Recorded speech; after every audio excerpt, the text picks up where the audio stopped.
Hi everybody, I am making a video. I know it's really chaotic in the hobby and I like some of the content coming out a lot through the chaos. There's just some wise words being said by a lot of people. You know who you are, you're staying calm, you're getting together and live streaming still and talking through the madness and just sticking to your businesses and learning how to grow your businesses together. And you don't have to have a business. You could be a possum bud and still be, I think, staying calm in the madness. You might seem a little, oh, I'm not supposed to talk about people today. Well, anyway, we just watched this video and seems divisive, but actually it's not. It's very uniting, right? Because it's just calling out some of the hypocrisy, which no one likes. Anyway, so I want to just talk about my own goals in the near future term. Being a mom, trying to slowly grow with my inventory in a way that doesn't affect my family and how much time it sucks for me, since that's limited. I want to sell on eBay first with my hits that are modern, and then I want to save my vintage. So these things I have mostly I wouldn't be selling. Oops. This is the stuff I'd be selling now. Oh, maybe I'll look at that a little bit. But these are all things I'm sitting on because I got them for really good deals a long time ago, years ago. These Evolving Skies, I paid a couple dollars a pack on Mercari, sniping instantly from some lady. I think she was getting them from Walmart. She was selling Pokemon products. Some of you might have known back then. I don't know. She accidentally sent me 2 products, wrong ones, that were just swapped because I was buying so many Pokemon from her right when she was posting stuff. But then it was fine because I only was missing one out of all the stuff I got from her, and I didn't even care. And there was a little bit of drama where she was trying to it seemed like rip me off and make me pay through Mercari for her mistake. And that wasn't happening. I got, reimbursed for her not sending me something, but I stopped buying from her after that. But I was able to pick up, the only sealed thing I opened from her was a lunchbox, just because of space. I thought I'd have an experience. I've never really had a hit, but I've only opened a Paldean Fates box, the booster bundle, and then a Evolving Skies when that came out, which is kind of when I got into the hobby. But I like to pretend in my head maybe I would have gotten a hit if they hadn't stole some of those, Moonbrowns right out of there. No, I don't know. I didn't get a hit though.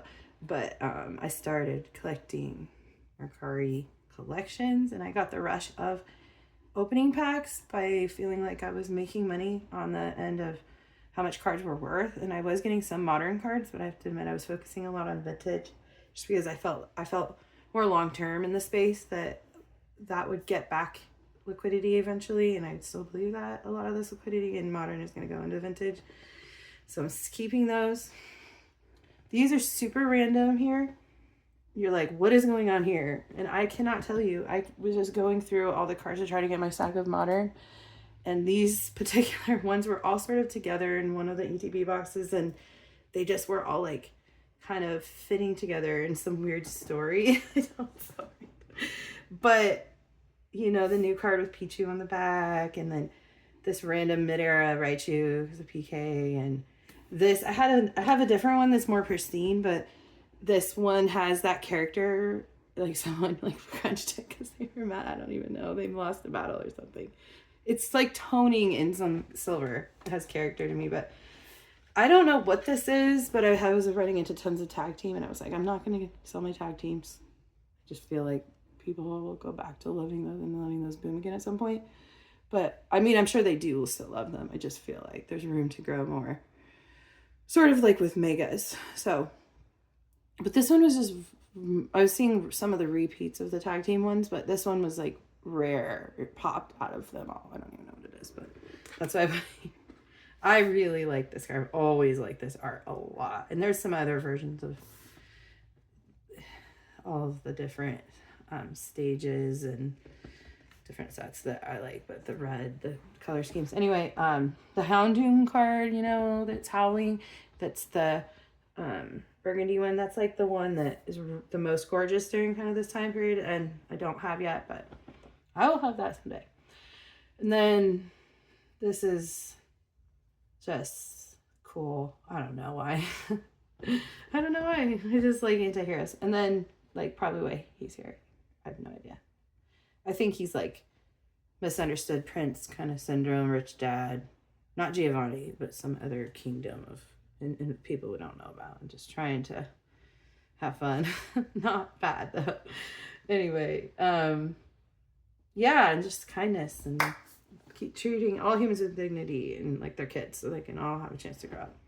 Anyway, this set was cool. That was just together kind of near this set too that I got once just on eBay that I got a good deal on. And then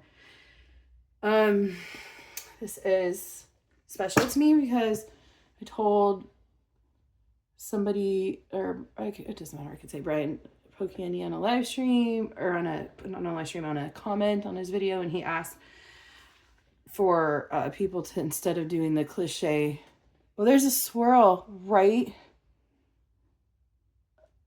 here. That's a cool spot. Oops, sorry. I'm like so bad at this. Right here. She has this swirl right there. So cool. Anyway, this was civil, right? I got this in like a $50 Goodwill box, and I never bought another. I stopped buying collections after that. I just was like, I'm done. This was like, I don't know, a little over a year ago. And then when I was buying I was putting a lot of my profits for tax purposes into Pokemon inventory that I'm going to start selling now on eBay. Okay, anyway, she was just sorting through, and I was getting a lot of vintage hits, and then this popped out, like flew, and I was like, oh no, because I was trying to be really careful with all these hits I was getting, and I never had a gold star before. Obviously, it's just too much money.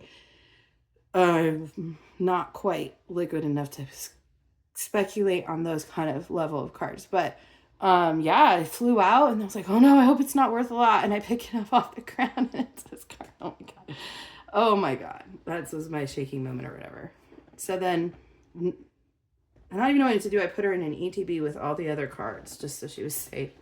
But somehow it's like now I feel like I can take these out and enjoy them more now that they're starting to pump. But I don't know, having more of a plan of what to do, which is like sell some stuff on eBay myself, give some people cards like Ponga in person to sell, send some to my friends that are trying to start a Pokemon card shop in Hollywood or LA area, and then that's it. Like, or maybe have like I don't know what else. I definitely do not want to deal with distribution quite anytime. I don't know, ever. I don't know. I think it's like not quite decided yet if it's ethical to get distribution for yourself to stack and not sell. That would be I would attempt it to do, right? I'm not wanting to be a sealed store. I want to help people sell their singles to each other somehow. So, is this like a good angle for me to just put these through? So these are ones I just either gonna give to Ponga or list on eBay depending on the price. That I dug out some more random ones that are more modern because I know that some people would say keep the trainers because they're not appreciated very much. Almost like they're really useful when you play the game, but people don't care about it because of the maybe bad rap some of the trainers got. I don't really know. I was trying to listen to Opossum talk about the trainers, and it did sound true to me when he said it. I have this thing where I feel like if I hear truth, it clicks in a certain way for me, or lies, it clicks in a certain way energetically. I don't do any energy like manipulation or trying to control matter with energy. I feel like Allah is like God's will be done, not in a Christian you're going to hell and I'm not way at all. Just then let the universe do what it wants to do. It will work out. So a very, I don't know, not Zen, a very passionate truth is what people feel in their gut. Don't tell them how to feel or control speech too much about things. So anyway, he might say, keep those, grade those. Oh my God, whatever. Like, they're in such a good condition, grade them. But you know what? I need this money. This is me moving some of my cards into fiat for other reasons. And I will sit on a bunch of my vintage cards for the, I know it's just weird, but other people can grade these and make those gains if they want, right? I don't have to grade everything. And I'm not saying anyone out there is saying that at all. I don't think that. I'm talking to my own inner critic that is trying to get every penny out of these cards. And I'm just thinking, somebody wants to go buy pristine cards on eBay and grade them and make money. And if everybody's trying to grade, then it's going to get clogged up.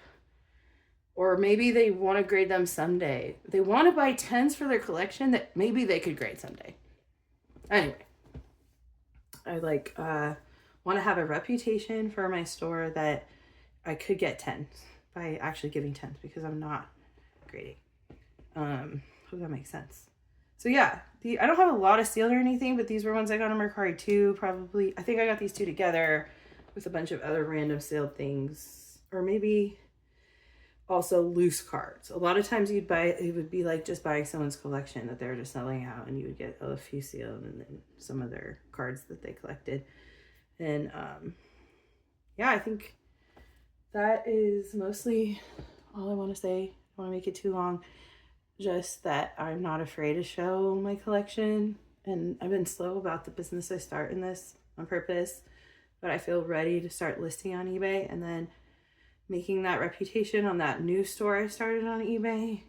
And I already have the website. I built that a while ago, but I don't want to put cards on the website yet because my brain doesn't want to. I have it built. I know it seems stupid, but I'm not quite ready to figure out e-commerce. I'm not quite ready to protect myself and my wealth on my own website. I'm just not there yet, but I'll get there after I make some money on eBay. Anyway, and then I'll probably keep selling on eBay for the international reasons. I'm going to make sure my store's tied to eBay. There's definitely ways so that they're tied in, and if it sells on one, that's inventory drops on your website and back and forth. Those are things I've been looking into because this is my passion, to sell my inventory of all these random collectible things I have in a way where I can help other people maybe sell too. I don't know. There are definitely ways you can make WooCommerce booths and have other people on your own website with their own version of your website doing what you're doing. So honestly, my goal is to replicate what I do so other people can do it for each other and not be so just on Instagram and Facebook trying to do it. There's like protected ways they can take credit cards from people and legally know how to do their taxes separately from me because it's their own, payment. Like somehow that's what makes it so complicated with taxes and everything. You have to make sure you understand what you're doing with WooCommerce and the payment system when they're on your website in your domain, but that's their own business and they're filing their own taxes for their own business, and they're giving you maybe 5% or something on the sales for all the website stuff and for you to make it worth doing that. But they're definitely saving, and somehow that's covering customer service. That's what makes it unique, is that there's only trusted people on there that aren't going to be scamming people. So customer service isn't that hard. And I figure out somebody that I trust to do that. Anyway, that's all. Thank you for watching. And I reached out to DJ Gigabyte about some time going on the Coffee Talks podcast. I feel like that would be a really fun way to eventually talk to the community, is Dan and the other sorry, I'm spacing right now, but the guy with all the cards that's collecting all those cards, just his curiosity. I feel like I would be up for the challenge of just talking about who I am and his questions and everything. If he wanted, someday, not yet, like later if I grow and I'm worthy, obviously. But I do feel like if I do this right and I'm just very honest and transparent, There's nothing wrong with growing on YouTube as a way to sort of brand myself. Anyway, have a good night and enjoy your Sunday tomorrow. Bye.